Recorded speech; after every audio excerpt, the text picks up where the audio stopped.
السلام عليكم ورحمة الله وبركاته. إن الحمد لله نحمده ونستعينه ونستغفره ونعوذ بالله من شرور أنفسنا ومن سيئات أعمالنا. من يهده الله فلا مضل له ومن يضلل فلا هادي له. أشهد أن لا إله إلا الله وحده لا شريك له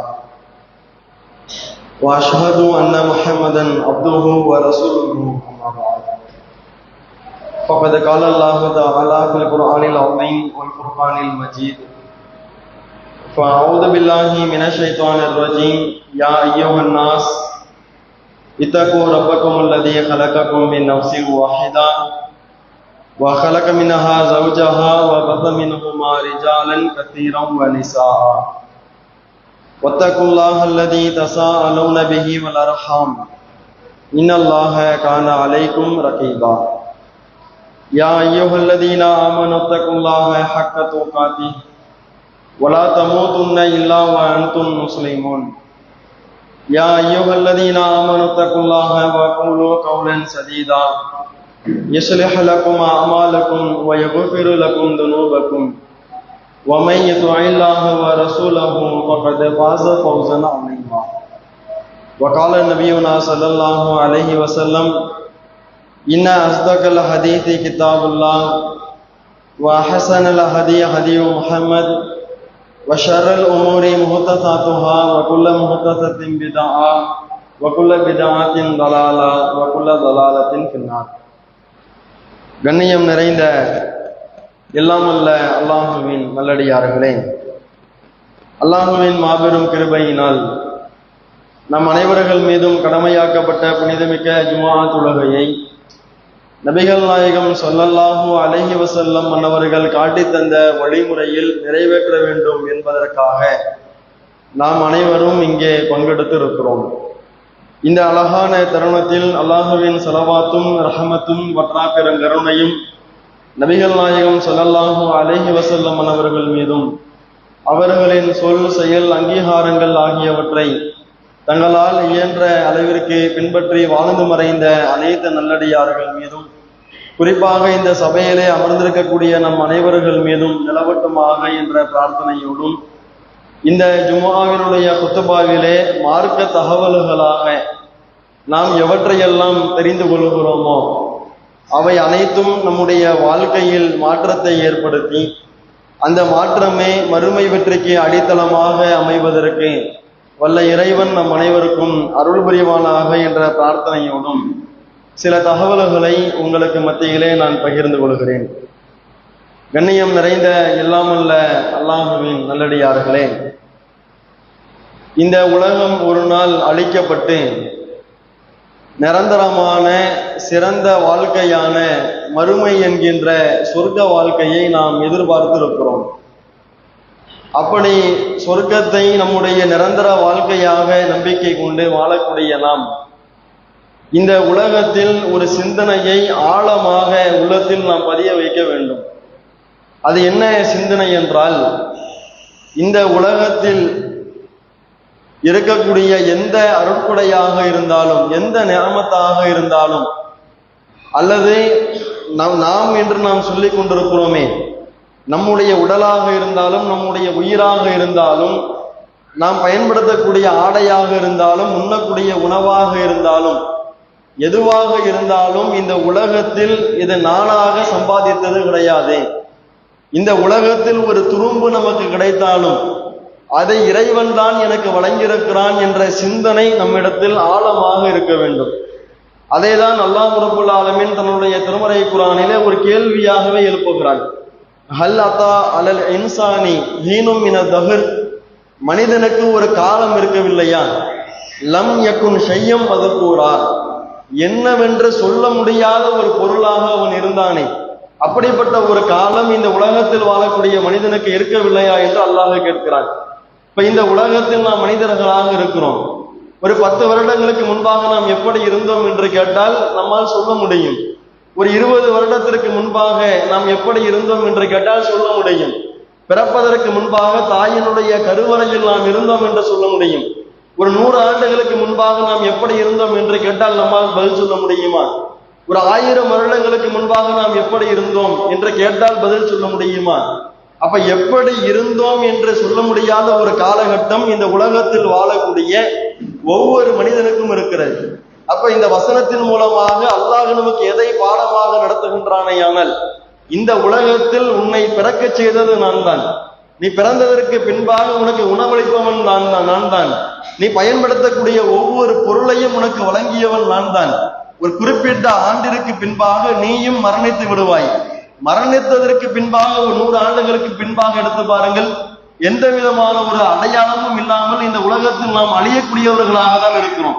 அப்ப மறுமை வாழ்க்கை தான் சிறந்தது என்று நம்பிக்கை கொண்டு வாழக்கூடிய நாம் இந்த உலகத்தில் வாழும் பொழுது மறுமையில் வெற்றி அடைவதற்கான ஒரு தேர்வு கூடமாக, மறுமையில் வெற்றி அடைவதற்கான வாய்ப்பை தேடிக்கொள்வதற்காக தான் அல்லாஹ் இந்த உலக வாழ்க்கையை தந்திருக்கின்றான் என்ற சிந்தனை ஒவ்வொரு மூமினுடைய உள்ளத்திலும் ஆழமாக பதிந்திருக்க வேண்டும். ஆனால் இந்த சிந்தனை இன்றைக்கு நம்மில் முஸ்லிம்களில் பெரும்பான்மையான மக்களுக்கு இல்லாமல் இருப்பதை நாம் பார்க்கிறோம். அதிலும் நாம் குறிப்பாக நாம் சொல்வதாக இருந்தால், நாம் சம்பாதிக்கக்கூடிய பொருளாதாரம் இருக்கிறதே, அல்லாஹ் நமக்கு வழங்கியிருக்கக்கூடிய அந்த செல்வம் இருக்கிறதே, அது குறித்தான சிந்தனை என்ன? சற்று யோசித்து பாருங்கள். நம்மிடத்திலே நீங்களே கேள்வி கேட்டு பாருங்கள். நாம் சம்பாதிக்கக்கூடிய பொருளாதாரம் எந்த வியாபாரத்தின் மூலமாக நாம் சம்பாதிக்கின்றோமோ அல்லது எந்த வழியில் நாம் சம்பாதிக்கின்றோமோ அந்த வழியை நாம் உருவாக்கினோமா? அந்த வியாபாரத்தை நாம் உருவாக்கினோமா? ஏதோ நம்முடைய கல்வியை நாம் முடித்தோம், ஒரு குறிப்பிட்ட வயதை நாம் அடைந்தோம், எப்படி நம்முடைய வியாபாரம் அமைந்தது என்று யாராலும் சொல்ல முடியாது. எப்படி ஒரு இடத்தில் நாம் வேலைக்கு சேர்ந்தோம் என்று நம்மால் சொல்ல முடியாது. அல்லாஹ் ரப்புல் ஆலமீன் ஒரு குறிப்பிட்ட வயதை நாம் அடைந்து விட்டோமையானால் அந்த வயதில் அந்த பொருளாதாரத்தை அல்லாஹ் நமக்கு தானாக கொடுத்து விடுகின்றான்.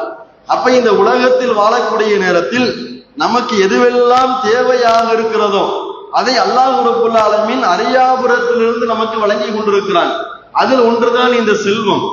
ஆனால் இன்றைக்கு முஸ்லிம்களாக வாழக்கூடியவர்கள் நாம் சம்பாதிக்கக்கூடிய காசு பணமாக இருக்கலாம், நாம் சேர்த்து வைத்திருக்கக்கூடிய சொத்து பத்துகளாக இருக்கலாம், நாம் இருக்கக்கூடிய வீடாக இருக்கலாம், நாம் பயன்படுத்தக்கூடிய வாகனங்களாக இருக்கலாம், இந்த உலகத்தில் பயன்படுத்தக்கூடிய சின்ன பொருட்களில் இருந்து பெண்ணம்பெரிய பொருட்கள் வரைக்கும் இன்றைக்கு நம்முடைய சிந்தனை எப்படி மாறிவிட்டது என்று சொன்னால், இது நான் கஷ்டப்பட்டு சம்பாதித்தது, என்னுடைய திறமையால் நான் உருவாக்கியது என்கின்ற சிந்தனை இன்றைக்கு ஒவ்வொரு முஸ்லிம்களுக்கும் இன்றைக்கு உள்ளத்தில் வந்து கொண்டிருக்கிறது.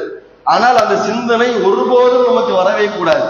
அப்படி வந்தது என்று சொன்னால் அதன் மூலமாக இந்த உலகத்தில் எவ்வளவு பெரிய ஒரு அழிவு ஏற்படும் என்பதையும், நாளை மறுமையில் நம்முடைய நிலை எப்படி இருக்கும் என்பதையும் அல்லாஹ் தெளிவாக நமக்கு படம் பிடித்து காண்பிக்கின்றான். ஆனால் அதே நேரத்தில் இந்த சிந்தனையை உள்ளத்தில் நாம் ஆழமாக பதிய வைத்தவர்களாக, இறைவனுடைய சிந்தனையோடு அந்த பொருளாதாரத்தை அணுகக்கூடியவர்களாக நாம் இருப்போமையானால் இந்த உலகத்திலும் நாளை மறுமையிலும் அல்லாஹ்வினுடைய மகத்தான கூலி எப்படி இருக்கும் என்பதையும் பல வரலாறுகள் நமக்கு படம் பிடித்து காட்டுவதை நாம் பார்க்கின்றோம். இந்த உலகத்தில் முன் சென்ற எத்தனையோ நபர்கள், அதில் அல்லாஹ் ரப்புல் ஆலமீன் தெளிவாக ஒரு வரலாறை நமக்கு அல்லாஹ் எடுத்து சொல்கின்றான். அந்த சூரத்துல் காஃப் என்கின்ற அத்தியாயம் 18வது அத்தியாயத்தினுடைய 32வது வசனத்திலிருந்து 41வது வசனம் வரைக்கும் சற்று எடுத்து படித்து பாருங்கள். அல்லாஹ் ரப்புல் ஆலமீன் எவ்வளவு பெரிய வரலாறை நமக்கு சொல்லுகின்றான் தெரியுமா? ஒரு 2 மனிதர்களை பற்றி அல்லாஹ் பேசுகிறான். அல்லாஹ் சொல்லும் பொழுது, வல்தரிபு லஹும் மஸலர் ரஜுலைன், 2 மனிதர்களின் உதாரணங்களை இந்த உலகத்தில் வாழக்கூடிய மக்களுக்கு நீங்கள் உதாரணமாக நீங்கள் எடுத்து சொல்வீராக, அந்த வரலாறை இந்த மக்களுக்கு நீங்கள் போதிப்பீராக என்று அல்லாஹ் சொல்லிவிட்டு அடுத்ததாக அல்லாஹ் சொல்கின்றான் பாருங்கள், ஜஅல்னா லி அஹதிஹிமா ஜன்னத்தைனி மின் அனாப், அந்த இருவரில் ஒருவருக்கு நாம் திராட்சை தோட்டங்களை நாம் என்ன செஞ்சிருந்தோம், 2 திராட்சை தோட்டங்களை அவருக்கு நாம் ஏற்படுத்தி கொடுத்திருந்தோம். அது அப்படியே கற்பனைகளை கொண்டு வாங்கின அல்லாஹ் இந்த குறிப்பிட்ட அந்த 9 வசனங்கள்ல எப்படிப்பட்ட ஒரு அழகான ஒரு படிப்பனையை சொல்லுகின்றானையானால் 2 நபர்களை பற்றி அல்லாஹ் பேசுகிறான். அதில் ஒருவருக்கு அல்லாஹ் ரப்புல் ஆலமீன் 2 திராட்சை தோட்டங்களை அல்லாஹ் ஏற்படுத்தி கொடுக்கிறான். அது மட்டுமல்ல, அதை தொடர்ச்சியாக அல்லாஹ் சொல்லும் பொழுது, அந்த 2 திராட்சை தோட்டங்களை சுற்றி பேரித்த மரங்களை நாம் ஏற்பாடு செய்து கொடுத்திருந்தோம். வஜஅல்னா பைனஹுமா ஸர்ஆ, அந்த பேரித்தம் மரங்களுக்கும் அந்த திராட்சை தோட்டத்திற்கு நடுவில் ஏராளமான பயிர்களை நாம் முளைக்க செய்திருந்தோம். எவ்வளவு பெரிய அருள்கொடை என்று பாருங்கள். அல்லாஹ் இதையெல்லாம் சொல்லிவிட்டு இன்னும் தொடர்ச்சியாக சொல்லுகிறான், கில்தல் ஜன்னத்தைனி, அந்த 2 திராட்சை தோட்டங்களும் இருக்கின்றதே அது எப்படிப்பட்டது என்று சொன்னால், அத்தத்து உக்குலாஹா பலம் எதலின் மின்ஹு ஷைஆ, அது தன்னுடைய விளைச்சலை முழுமையாக வெளியேற்றியது. அதன் மூலமாக அந்த மனிதனுக்கு எந்த விதமான பாதிப்பும் கிடையாது. அதை சற்றும் குறைத்து விடாமல் தன்னுடைய அறுவடைகளை அதிகமாக கொடுத்து கொண்டே இருந்தது. அவனுக்கு செல்வத்தை அவனுக்கு பெருக்கி கொடுத்து கொண்டே இருந்தது என்று அல்லாஹ் அந்த தோட்டங்களை பற்றி அல்லாஹ் வர்ணித்து கூறுகிறான். அப்படி கூறிவிட்டு அல்லாஹ் சொல்லுகின்றான்,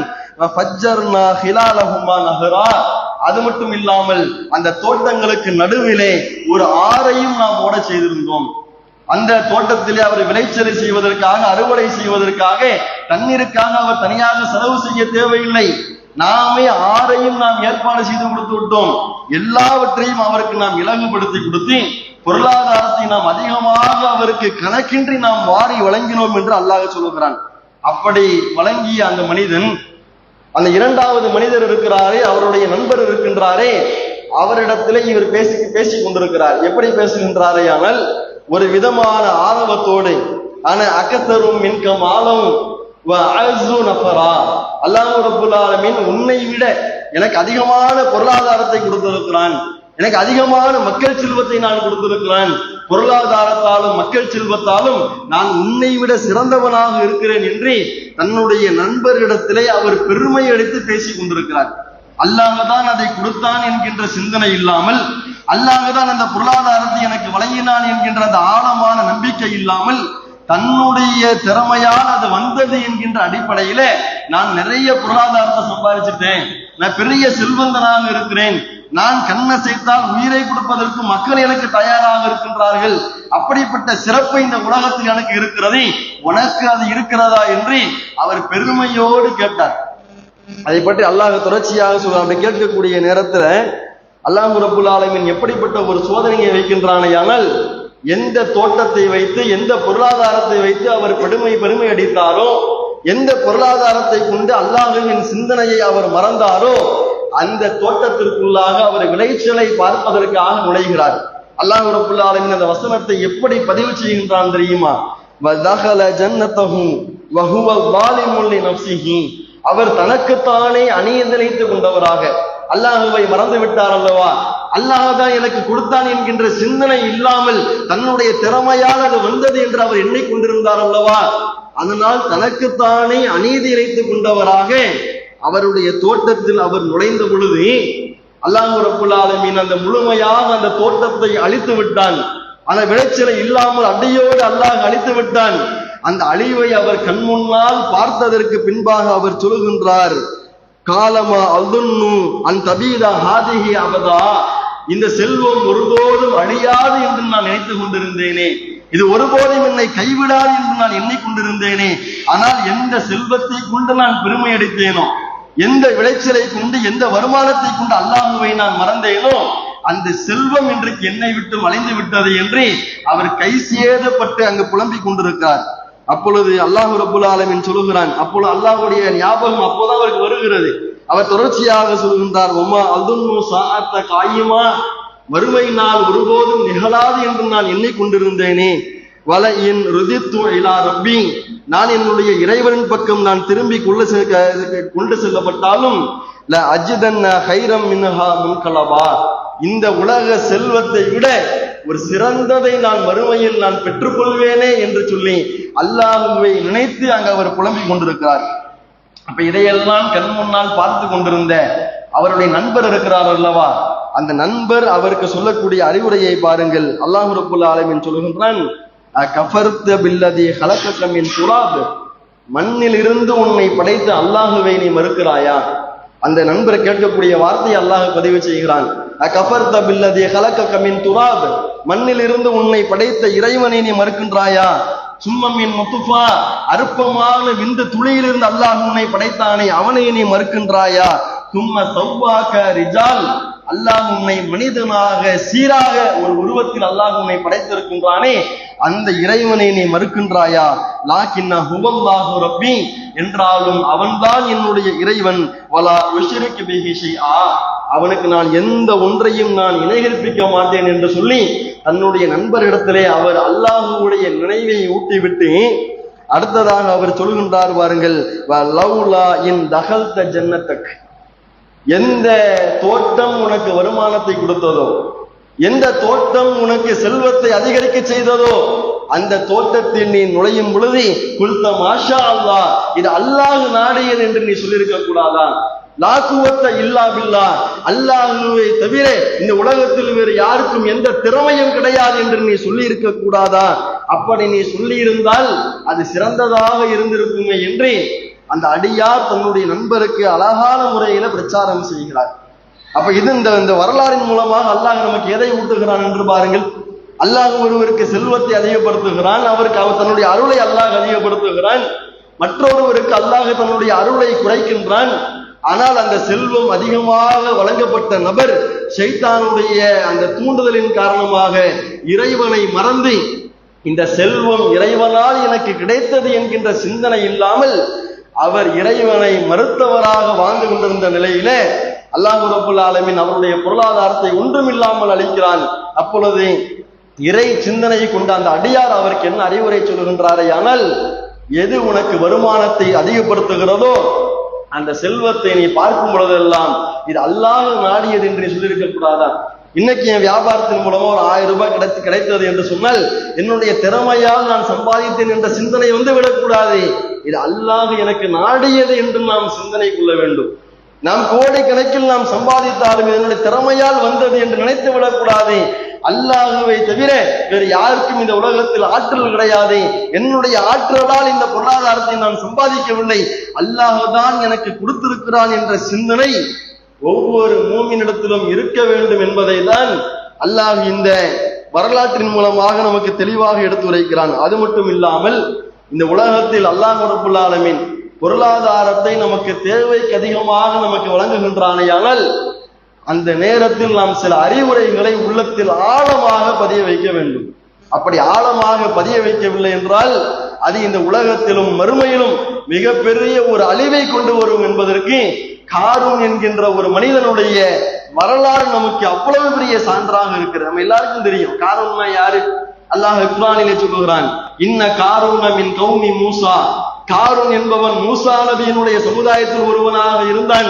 அவனுக்கு நாம் எப்படிப்பட்ட செல்வத்தை கொடுத்தோம், அவனுடைய சொத்து பத்துகளை எல்லாம், அவனுடைய பொருளாதாரங்களை எல்லாம், அவனுடைய நகைகளை எல்லாம் பல அறைகளில் அடைத்து வைத்து அந்த அறைகளின் சாவியை சுமப்பதற்கு பலம் பொருந்திய பல நபர்கள் தேவை என்று அல்லாஹ் சொல்கின்றானே, அப்படிப்பட்ட செல்வத்தை கொடுத்த அந்த காரூன் அவன் எப்படி அழிக்கப்பட்டான் தெரியுமா?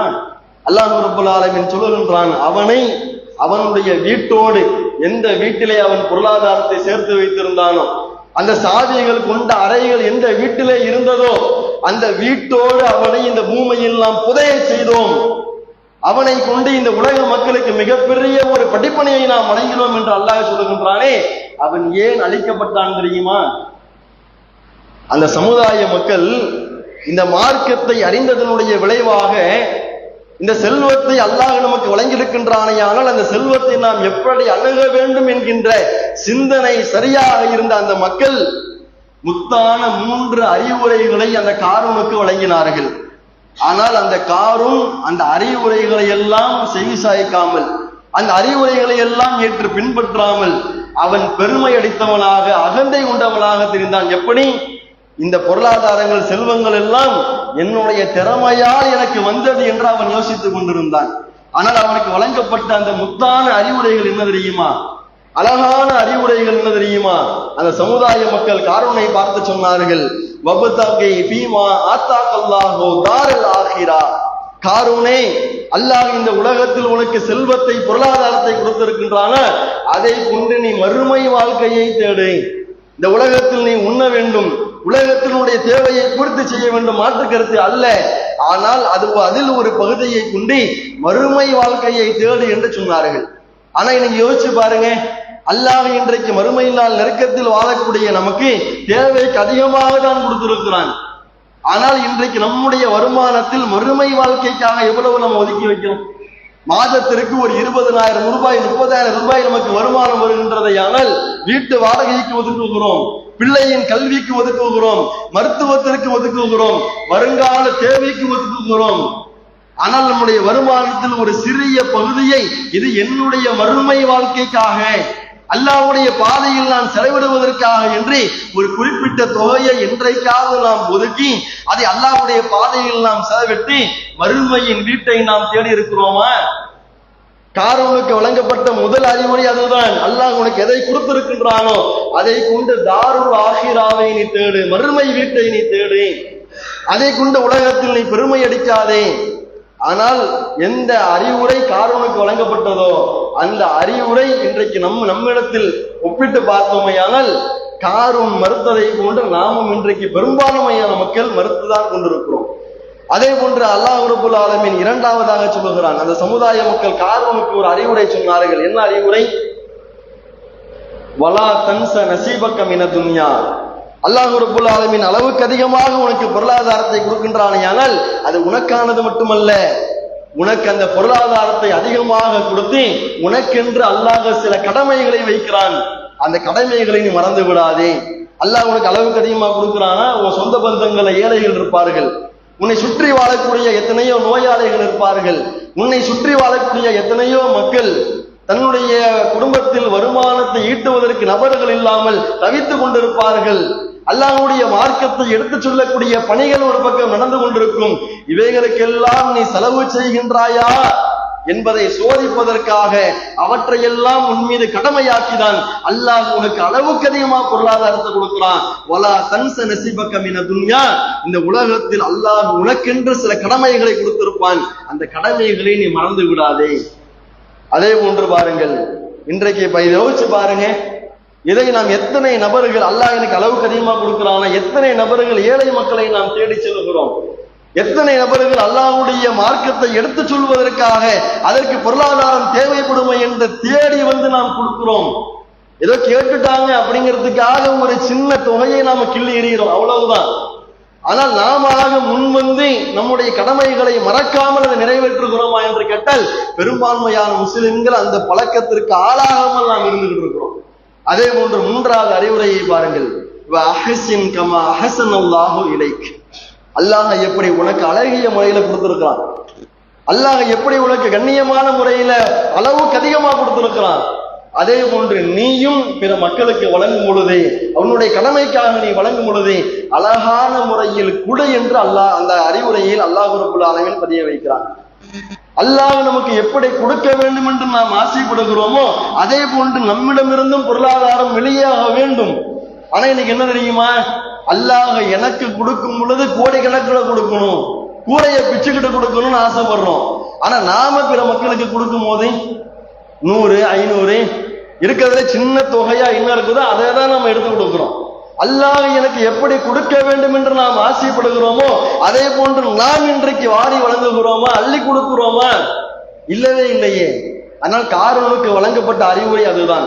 அல்லாஹ் எப்படி உனக்கு அதிகமாக கொடுக்க வேண்டும் என்று நீ ஆசைப்படுகின்றாயோ அதே போன்று நீயும் அழகான முறையில் வாரி வழங்கி கொண்டே இரு, அல்லாஹ் உனக்கு கொடுத்து கொண்டே இருப்பான் என்று இந்த 3 அறிவுரைகளை தான் அந்த காரூனுக்கு அந்த சமுதாயத்தின் மூலமாக அல்லாஹ் வழங்கினான். அந்த அறிவுரையை அவன் ஏற்றுக்கொண்டு அவன் வாழ்ந்திருந்தானேயானால் அவனுக்கு இன்னும் அல்லாஹ் ரப்புல் ஆலமீன் செல்வத்தை அதிகப்படுத்தி இருப்பான். இந்த உலகத்தில் அல்லாஹ் அவனை கண்ணியப்படுத்தி இருப்பான், நாளை மறுமையிலும் அல்லாஹ் அவனை கண்ணியப்படுத்தி இருப்பான். ஆனால் இந்த அறிவுரைகளை எல்லாம் அவன் நிராகரித்து, இந்த அறிவுரைகளை எல்லாம் அவன் புறக்கணித்து விட்டு, இந்த பொருளாதாரம் எல்லாம் அல்லாஹுவால எனக்கு வந்துச்சு, அல்லாஹ் கொடுத்திருந்தா நான் மறுமைக்காக செலவிடலாம், அல்லாஹ் எனக்கு கொடுத்திருந்தால் கடமையை நான் மறக்காம இருக்கலாம், அல்லாஹ் எனக்கு கொடுத்திருந்தான் அழகிய முறையில கொடுக்கலாம், ஆனா அல்லாஹ் எனக்கு கொடுக்கவில்லையே, இதுவெல்லாம் என்னுடைய திறமையால் வந்தது என்று அவன் அகந்தை கொண்டான். அதனால் அவன் அழிக்கப்பட்டான். இந்த அறிவுரைகளை நம்முடைய வாழ்க்கையில் அப்படியே ஒப்பிட்டு பாருங்க. நாம் அந்த அறிவுரையை ஏற்றுக்கொண்டிருக்கிறோம். இருக்கிறோமா? காரனுடைய இடத்தில் இன்றைக்கு நம்மை வைத்து பாருங்கள். அந்த அறிவுரையை அல்லாஹ் நமக்கு எடுத்துரைக்கின்றானே, நாம் இன்றைக்கு மறுமை வாழ்க்கைக்காக செலவிடுகின்றோமா? நம்முடைய கடமைகளை மறக்காமல் நாம் இருக்கின்றோமா? அல்லாஹ் எனக்கு அழகான முறையில் கொடுத்ததை போன்று நாம் இன்றைக்கு கொடுக்கிறோமா என்று சிந்தித்து பார்த்தால் அதில் பெரும்பான்மையான மக்கள் இன்றைக்கு காரூன் எந்த நிலையில் இருக்கின்றானோ அதே நிலையில் தான் நாமளும் இருக்கிறோம். அப்ப செல்வத்தை அல்லாஹ் நமக்கு வழங்குகின்றானேயானால் இது என்னுடைய திறமையால் வந்தது என்கின்ற சிந்தனை இன்றைக்கு இருக்கிறதே, அதனுடைய விளைவு இந்த உலகத்திலும் நம்முடைய அமல்களை அழித்து நாளை மறுமையிலும் மிகப்பெரிய நஷ்டத்திற்கு நம்மை ஆளாக்கிவிடும். ஆனால் அதே நேரத்தில் ஒரு அழகான ஒரு வரலாறை பாருங்கள். சஹீஹ் முஸ்லிமிலே பதிவு செய்யப்பட்ட ஒரு வரலாறை பாருங்கள். அல்லாஹ் ரப்பல் ஆலமீன் திருமறை குர்ஆனிலே சொல்கின்றானே, வல்லாஹு யர்ஸுகு மன் யஷாஹு பிகைரி ஹிசாப். அல்லாஹ் தான் நாடியோருக்கு கணக்கில்லாமல் கொடுக்கிறான் என்று அல்லாஹ் சொல்லுகின்றானே. இந்த வசனத்தை உண்மைப்படுத்தும் விதமாக அல்லாஹ் தான் எனக்கு இந்த செல்வங்களை வழங்கினான் என்ற அந்த சிந்தனையோடு வாழ்ந்த ஒரு மனிதனுடைய வரலாறை நாம் பார்க்கிறோம். சஹீஹ் முஸ்லிமிலே பதிவு செய்யப்படுகிறது. ஒரு மனிதர் ஒரு காடு பகுதியிலே அவர் பயணம் செய்து கொண்டிருக்கிறார். திடீரென்று பார்த்தால் வானத்திலிருந்து ஒரு பெரும் சப்தம். என்ன சப்தம் என்று கேட்டால், இறைவனிடத்தில் பிரார்த்தனை செய்வதை போன்ற ஒரு சப்தம். என் இறைவா, இந்த மனிதருடைய தோட்டத்திற்கு நீ மழை பொழிவாயாக, அவருடைய தோட்டத்திலே நீ தண்ணீர் வழங்குவாயாக, அதன் மூலமாக அவருக்கு விளைச்சலை ஏற்படுத்துவாயாக என்று ஒரு வானத்திலிருந்து ஒரு சப்தத்தை இந்த காட்டிலே பயணம் செய்து கொண்டிருக்கக்கூடிய இந்த நபர் செவியேற்கிறார். அந்த பிரார்த்தனையினுடைய சப்தம் கேட்டவுடன் இவருடைய பார்வைக்கு எட்டும் விதமாக அல்லாஹ் எப்படிப்பட்ட ஒரு அற்புதத்தை நிகழ்த்துகின்றானால் அந்த இடத்திலே மழை பொழிவிக்கக்கூடிய கருமேகம் சூழுகிறது, அந்த காட்டிலே மழை பொழிகிறது. இறுதியாக அவருக்கு ஒரு ஆசை என்ன தெரியுமா? யாரோ ஒரு மனிதருக்காக பிரார்த்தனை செய்யக்கூடிய சப்தம் கேட்டது. அந்த பிரார்த்தனையை அல்லாஹ் ஏற்றுக்கொண்டு மழையை பொழிய வைத்து அவருடைய தோட்டத்திற்கு அல்லாஹ் தண்ணீரை அனுப்புகின்றானால் அந்த மனிதன் யார்? அல்லாஹுவின் அருளை அவர் பெற்றதற்கான காரணம் என்ன? இப்படிப்பட்ட ஒரு பிரார்த்தனை அவருக்காக கேட்கப்படுகின்றதையானால் அப்படி என்ன நல்லறத்தை அவர் செய்தார் என்கின்ற ஒரு ஆர்வத்தை அவருக்கு அதிகப்படுத்துகிறது. அதனால் அவர் என்ன செய்தார் தெரியுமா? மழை பொழிந்து அந்த மழை ஒரு ஆறு வழியாக அப்படியே அந்த தண்ணீர் ஓடுகிறது. அந்த தண்ணீரை பின்பற்றியே இவர் செல்லுகிறார். இந்த தண்ணி எங்கதான் போகுது போய் பார்க்கணுமே அவர்னு சொல்லிட்டு, ஏன்னா அந்த தோட்டத்துக்கு தானே தண்ணி போயாகணும். அந்த தண்ணீரை பின்தொடர்ந்து அப்படியே அவர் செல்கிறார். இறுதியாக கொஞ்சம் தூரம் கழித்து போய் பார்த்தால் ஒரு நபர் ஒரு தோட்டத்திலே மம்முட்டியை வைத்துக் கொண்டு அவர் விவசாயம் செய்வதற்காக அடுத்த அறுவடைக்காக வேண்டி அவர் தயார் செய்து கொண்ட நிலத்தை தயார் செய்து கொண்டிருக்கிறார். அப்ப எதிர்பார்க்காத விதத்தில் அல்லாஹ் எங்கேயோ மழையை புளிய வச்சு அங்கிருந்து அல்லாஹ் தண்ணியை கொண்டு வரான். அப்ப இவர் என்ன செய்யறாருன்னா, அந்த தோட்டக்காரரை அழைத்து, யா அப்துல்லா, அல்லாஹுவின் அடியாரே, மஸ்முக்க, உன்னுடைய பெயர் என்ன? ஏன்னா அந்த துவாவில் அவருடைய பெயரை சொல்லிதான் கேட்டாங்க. அப்ப அவருடைய பெயரை தெரிந்து கொள்ள வேண்டும் என்ற ஆர்வத்தில் அவர் கேட்கிறார், யா அப்துல்லா, அல்லாஹுவின் அடிமையே, உன்னுடைய பெயர் என்ன? அப்ப அவர் தன்னுடைய பெயரையும் எடுத்துரைக்கிறார். அப்ப அவர் கேட்கிறார், ஏன் என்னுடைய பெயரை கேட்கிறீங்க அப்படின்னு கேட்கும் பொழுது நடந்த நிகழ்வை எல்லாம் சொல்லுகிறார். நான் காட்டு பகுதியில பயணம் செய்து கொண்டிருந்தேன். திடீரென்று பிரார்த்தனை செய்யக்கூடிய சத்தம் கேட்டது. அதிலே உங்களுடைய பெயரை குறிப்பிட்டு சொல்லி உங்களுடைய தோட்டத்திற்காக பிரார்த்தனை செய்யப்பட்டது. அல்லாஹ் அந்த பிரார்த்தனையை ஏற்றுக்கொண்டு கருமேகத்தை வர செய்தான், மழையை பொழிய வைத்தான். அதன் மூலமாக அந்த தண்ணீரை உங்களுடைய தோட்டத்திற்கு அல்லாஹ் கொண்டு வந்து சேர்த்திருக்கிறானே. இந்த அருளை பெறுவதற்காக நீங்கள் என்ன செய்தீர்கள், அதை எனக்கு சொல்லிக் கொடுங்கன்னு கேட்கிறாரு. அப்ப அந்த தோட்டக்காரர் என்ன சொன்னார் தெரியுமா? அதையாப்பா கேட்கிற அப்படின்னு அவர் சர்வ சாதாரணமாக அவர் பேசிக் கொண்டு விட்டு அங்கு சொல்லுகின்றார், அல்லாஹ் ரப்பல் ஆலமீன் இந்த சிறிய தோட்டத்தின் மூலமாக எனக்கு என்ன வருமானத்தை கொடுக்கின்றானோ அந்த வருமானத்தை நான் 3ஆக பிரிக்கிறேன். இதுதாங்க உண்மையான மூமினுடைய பண்பு, இதுதாங்க. ஆனா கொஞ்சம் யோசிச்சு பாருங்க, இந்த பண்பு இன்றைக்கு நம்ம இடத்துல எத்தனை நபர்கிட்ட இருக்குது? அல்லாஹ் இந்த சிறிய தோட்டத்தின் மூலமாக என்ன வருமானத்தை கொடுக்கின்றானோ, விவசாயத்துல நிலையான வருமானம் எல்லாம் கிடைக்காது. ஒரு வருஷம் கூடுதலா கிடைக்கும், ஒரு வருஷம் கம்மியா கிடைக்கும். அது கூடுதல் குறைவா தான் இருக்கும் விவசாயத்துல. அவர் சொல்லுகிறார், இந்த சிறிய நிலத்தின் மூலமாக, என்னுடைய விவசாயத்தின் மூலமாக அல்லாஹ் எனக்கு எந்த வருமானத்தை கொடுக்கின்றானோ அது குறைவாக இருந்தாலும் அதிகமாக இருந்தாலும் அதை சரிபாதியாக மூன்றாக நான் பங்கிடுவேன். அதில் ஒரு பகுதியை பார்த்த சத்த கோபிய துளுசிகி, அதில் மூன்றில் ஒரு பகுதியை அல்லாஹ்வுடைய பாதையில் நான் சதக்கா செய்வேன். எப்படிப்பட்ட ஒரு பண்பு பாருங்க. அடுத்து அவர் சொல்லுகின்றார், அந்த மூன்று பங்குல இரண்டாவது பங்கை நானும் என்னுடைய குடும்பத்தாரும் எங்களுடைய வாழ்வாதாரத்திற்காக நாங்கள் வைத்துக் கொள்வோம், உலகத்தில் உள்ள செலவினங்களுக்காக நாங்கள் வைத்துக் கொள்வோம். அந்த மூன்றாவது பகுதியை பற்றி பேசுகிறார்.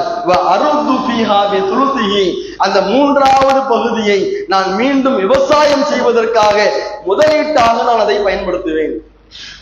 சுப்ஹானல்லாஹ், எப்படிப்பட்ட ஒரு பண்பு பாத்தீங்களா? அல்லாஹ் ரப்பல் ஆலமீன் அறியாபுரத்திலிருந்து கணக்கின்றி நான் வழங்குவேன் என்று அல்லாஹ் சொல்லுகின்றானே, அந்த ரிசுக்கை பெற்ற அந்த மனிதர் நமக்கு பாடத்தை உணர்த்துகிறார்.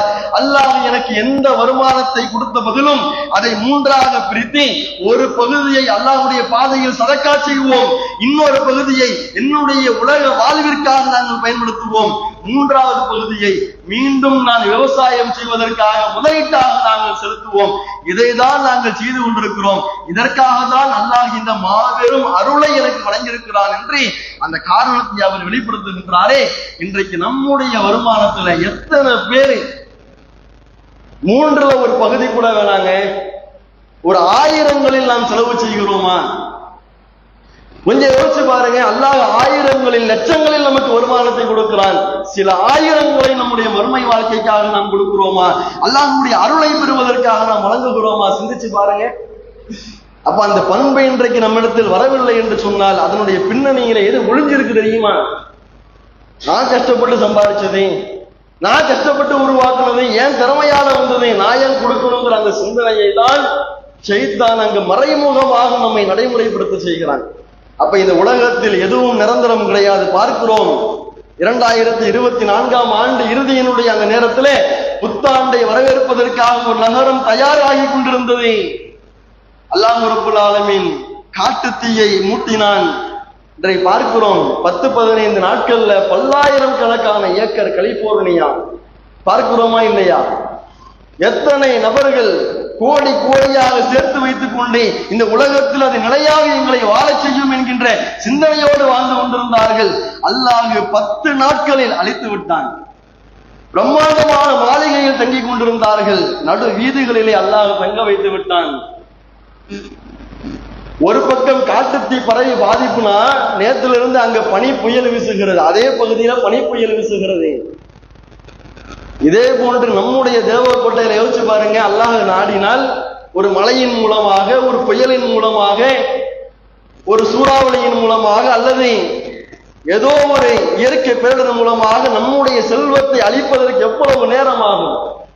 அதையெல்லாம் நாம கருத்துல கொண்டு மரணம் எப்பொழுது வேண்டுமானாலும் வரலாம், அல்லாஹ்வுடைய அழிவு எப்பொழுது வேண்டுமானாலும் வரலாம். ஆனால் அல்லாஹ் இன்றைக்கு நமக்கு வாய்ப்பை கொடுத்திருக்கிறான். அந்த வாய்ப்பை நாம் சரியாக பயன்படுத்திக் கொண்டு அந்த வாய்ப்பை நாம் ஒருபோதும் தவற விட்டு விடாமல் அல்லாஹ் ரப்பல் ஆலமீன் கொடுத்த செல்வத்தை அது நம்முடைய தேவைக்கு போக இருக்குமையானால் அல்லாஹ்வுடைய பாதையில் செலவு செய்வதற்கு நாம் முன் வருவோம். அல்லாஹ் தான் எனக்கு இதை கொடுத்தான் என்கின்ற சிந்தனையை நாம் வளர்த்துக் கொள்வோம். அந்த சிந்தனையோடு நாம் பொருளாதாரத்தை அணுகினால் இந்த உலகத்திலும் நமக்கு அல்லாஹ் மாபெரும் வெற்றியை கொடுப்பான், நாளை மறுமையிலும் அல்லாஹ் மாபெரும் வெற்றியை கொடுப்பான். அப்படி இல்லாமல் பொருளாதாரத்தை அணுக வேண்டிய முறையில் நாம் அணுகவில்லை என்று சொன்னால் இந்த உலகத்திலும் நாளை மறுமையிலும் மாபெரும் ஒரு அழிவுக்கு நாம் சொந்தக்காரர்களாக மாறிவிடுவோம் என்பதை கவனத்தில் கொண்டு இன்ஷா அல்லாஹ் நம்முடைய சிந்தனையை நாம் சீராக்குவோம், மறுமையில் வெற்றி பெறுவோம் என்று கூறி இந்த முதல் உரையை நிறைவு செய்கிறேன். அஸ்ஸலாமு அலைக்கும் வரஹ்மத்துல்லாஹி வபரகாத்துஹு.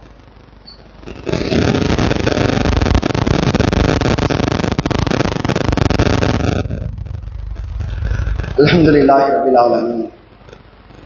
வஸ்ஸலாத்து வஸ்ஸலாமு அலா நபி ஸல்லல்லாஹு அலைஹி வஸல்லம். இந்த ஜும்ஆவினுடைய முதல் உரையில பொருளாதாரத்தை நாம் எப்படி அணுக வேண்டும், எந்த சிந்தனையோடு அதை பயன்படுத்த வேண்டும் என்பதை எல்லாம் ஒரு ரத்தின சுருக்கமாக நாம் பார்த்தோம். இந்த இரண்டாவது உரையில் என்ன தகவல் என்றால், இந்த காரூனுக்கு வழங்கப்பட்ட ஒரு அறிவுரை, வலா தன்ச நசீபக மின துன்யா, அல்லாஹ் இந்த உலகத்தில் உனக்கு சில கடமையை வழங்கியிருப்பான், அதை மறந்துடாதுன்னு காரணமுக்கு அறிவுரை சொன்னாங்கல்ல. அதே போன்று அல்லாஹ் ரப்பல் ஆலமீன் நமக்கு அளவுக்கு அதிகமாக பொருளாதாரத்தை கொடுத்திருக்கின்றானேயானால் நம்மை சுற்றி வாழக்கூடிய ஏழை எளிய மக்களுக்கும் அல்லாஹ்வுடைய மார்க்கத்தை பிற மக்களுக்கு எடுத்துச் சொல்வதற்காக வேண்டியும் அது பயன்பட வேண்டும். அந்த அடிப்படையில் பார்த்தீர்களேயானால் திருவண்ணாமலை மாவட்டம், இந்த மாவட்டம் எப்படிப்பட்டதுன்னு உங்களுக்கே தெரியும். அங்க தீபம் அப்படிங்கிற பேரில் அல்லாஹ்வுக்கு இணை வைக்கக்கூடிய காரியம் பிரம்மாண்டமாக நடைபெறக்கூடிய ஒரு பகுதி. அந்த பகுதியில கடந்த 14-15 வருடங்களுக்கு முன்பாக அந்த ஒட்டுமொத்த மாவட்டத்தினுடைய தலைமையமாக ஒரு மர்க்கஸ் அங்கு உருவாக்கப்பட்டுச்சு. இன்னைக்கு அல்லாஹ்வுடைய கிருபையினால நிறைய மர்க்கஸ்கள் உருவாகி இருக்குது. ஆனால் திருவண்ணாமலை அந்த மாவட்டத்தில் முதலாக உருவாக்கப்பட்ட ஒரு மர்க்கஸ் என்றால் அது தௌஹீத் நகர் என்று சொல்லப்படக்கூடிய ஒரு கிளை தான். அந்த கிளை உருவாவதற்கு முன்பாக அந்த மர்க்கஸ் இருக்கக்கூடிய தெருவுக்கு என்ன பேர் தெரியுமா? தர்கா தெரு. அந்த தெருவுக்கு பேரு தர்கா தெரு தான். ஏன்னா அங்கே எல்லா மக்களுமே தர்காவினுடைய கொள்கையில தான் இருந்தாங்க, எல்லா மக்களுமே இணை வைப்புல தான் இருந்தாங்க. ஆனால் அந்த இடத்தில் நாம பள்ளிவாசலை அமைத்து தௌஹீதை நாம பிரச்சாரம் செய்து அல்லாஹ்வுடைய கிருபையினால் அந்த பகுதிக்கு இன்றைக்கு தௌஹீத் நகர் என்கின்ற பெயர் இன்றைக்கு உருவாகி இருக்குதுன்னா இப்ப எந்த அளவுக்கு அவங்க தாவாவில் ஈடுபட்டிருப்பாங்கன்னு நீங்க நினைச்சு பாருங்க. அது மட்டும் இல்லாம அந்த மாவட்டத்தினுடைய தலைமையமாக இருந்து செயல்படுகின்ற காரணத்தினால 14 வருடங்களாக ஷீட்டு கொட்டாயில தான் அது இயங்கிட்டு இருக்கு. 14 வருஷம் அந்த ஷீட்டுங்கும் போது அது எவ்வளவு பெரிய பாதிப்பு இருக்கும். மழை பெஞ்சா மழை தண்ணி ஒழுகிறது, வெயில் அடிக்கும் போது கடுமையாக வெப்பத்தில் அவர்கள் அந்த ஜும்மா தொழுகையை தொழுகிறதை, அது இல்லாம ரமலான் மாதத்துல இரவு நேர தொழுகைக்காகலாம் வரும் பொழுதும் சரி, இல்ல மற்ற மதரசாவிற்கு சிறு பிள்ளைகள் ஓதி கொண்டிருக்கும் போதும் சரி, பக்கத்துல காடு பகுதிகளா இருக்கின்ற காரணத்துல நல்லா விஷ ஜந்துக்கள்லாம் வர ஆரம்பிக்குது. அப்ப அது போன்ற நிலையை கருத்துல கொண்டு இன்னும் நம்முடைய தாவா பணிகளை அதிகப்படுத்த வேண்டும் என்பதற்காக அந்த ஷீட்டு கொட்டாயை முழுவதுமாக அகற்றிவிட்டு இன்றைக்கு பள்ளிவாசலை எழுப்பியிருக்கிறாங்க. அல்லாஹ்வுடைய கிருபையினால கடந்த 1.5 ஆண்டு அந்த சகோதரருடைய முயற்சியின் காரணமாக கிட்டத்தட்ட 80% அந்த பள்ளிவாசலுடைய வேலை முடிந்துவிட்டது. ஆனால் இந்த இறுதி கட்டமாக சில பொருளாதாரங்கள் தேவை இருக்கிறது. இன்ஷா அல்லாஹ் வரக்கூடிய பிப்ரவரி மாதம் 21ஆம் தேதி அந்த பள்ளிவாசல் செய்றாங்க. முதல் ஜும்மா வைத்து அந்த பள்ளிவாசல்ல இபாதத்துகளை ஆரம்பிக்கிறாங்க. அந்த அடிப்படையில் அந்த பள்ளிவாசலுடைய கட்டுமான பணிக்காக வேண்டி நிறைய பொருளாதார தேவை இருக்கின்ற காரணத்தினால இன்றைக்கு நம்மை நாடி வந்திருக்கிறாங்க. அந்த பள்ளிவாசலுக்கு நம்முடைய பொருளாதாரத்தை வாரி வழங்கி அந்த பள்ளிவாசல் நிலைநிறுத்த நாம் செய்து விட்டோமையானால் கண்டிப்பாக அதன் மூலமாக நமக்கு நிறைய நன்மைகள் நமக்கு கிடைக்கும். கொஞ்சம் யோசிச்சு பாருங்க, நம்ம செஞ்ச சதக்கா இருக்குது பாருங்க. நாம இதே போன்றுதான் ஏற்கனவே சில பள்ளிவாசலுக்கு நாம வழங்கியிருப்போம். ஒரு 5 ஆண்டுகளுக்கு முன்பாக 10 ஆண்டுகளுக்கு முன்பாக ஒரு பள்ளிவாசல் வசூலுக்காக வந்திருக்கிறாங்கன்னா நாம ஒரு தொகையை நாம கொடுத்துருப்போம். ஆனா இன்னைக்கு நீங்க எவ்வளவு கொடுத்தீங்கன்னு கேட்டா நம்மளால சொல்ல முடியுமா? நாம மறந்திருப்போம். நாம ஒரு நன்மையான காரியத்திற்காக ஒரு பொருளாதாரத்தை கொடுக்கின்றோமையானால் நாம் அதை மறந்து விடுவோம். ஆனால் அதை பெற்றுக்கொண்ட அல்லாஹ் ஒருபோதும் மறக்க மாட்டான். நாம் மறந்து விட்டாலும் மரணித்து மண்ணோடு மண்ணாக நாம் மக்கி விட்டாலும் அந்த பொருளாதாரத்தை நாம் கொடுத்திருக்கின்றோமே, அல்லாஹ் அதை மறக்காமல் அதற்குரிய நன்மைகளை நமக்கு வாரி வழங்கி கொண்டே இருப்பான். அந்த அடிப்படையில நிறைய நன்மைகளை நீங்கள் பெற்றுக்கொள்ள வேண்டும் என்பதற்காக இந்த பள்ளிவாசலுடைய கட்டுமான பணிக்கு உங்களுடைய பொருளாதாரங்களை அல்லாஹ்வுக்காக வாரி வழங்குங்கள். அல்லாஹ் ரப்பல் ஆலமீன் மாபெரும் நன்மையை நமக்கு கொடுத்து மறுமையிலே சிறந்த சொர்க்கமான ஜன்னத்துல் ஃபிர்தௌஸிற்கு நம் சொந்தக்காரர்களாக மாற்றுவானாக. இன்ஷா அல்லாஹ் நாளை மறுநாள் ஞாயிற்றுக்கிழமை ஜனவரி 26 குடியரசு தினத்தை முன்னிட்டு நம்முடைய கிளையின் சார்பாக இரத்த தான முகாம் நடைபெற இருக்கிறது. அதிலும் இன்ஷா அல்லாஹ் உங்களுடைய பங்களிப்புகளை அதிகமாக செலுத்தும்படி அன்போடு கேட்டுக்கொண்டு இந்த உரையை நிறைவு செய்கிறேன். அஸ்ஸலாமு அலைக்கும் வரஹ்மத்துல்லாஹி வபரகாத்துஹு.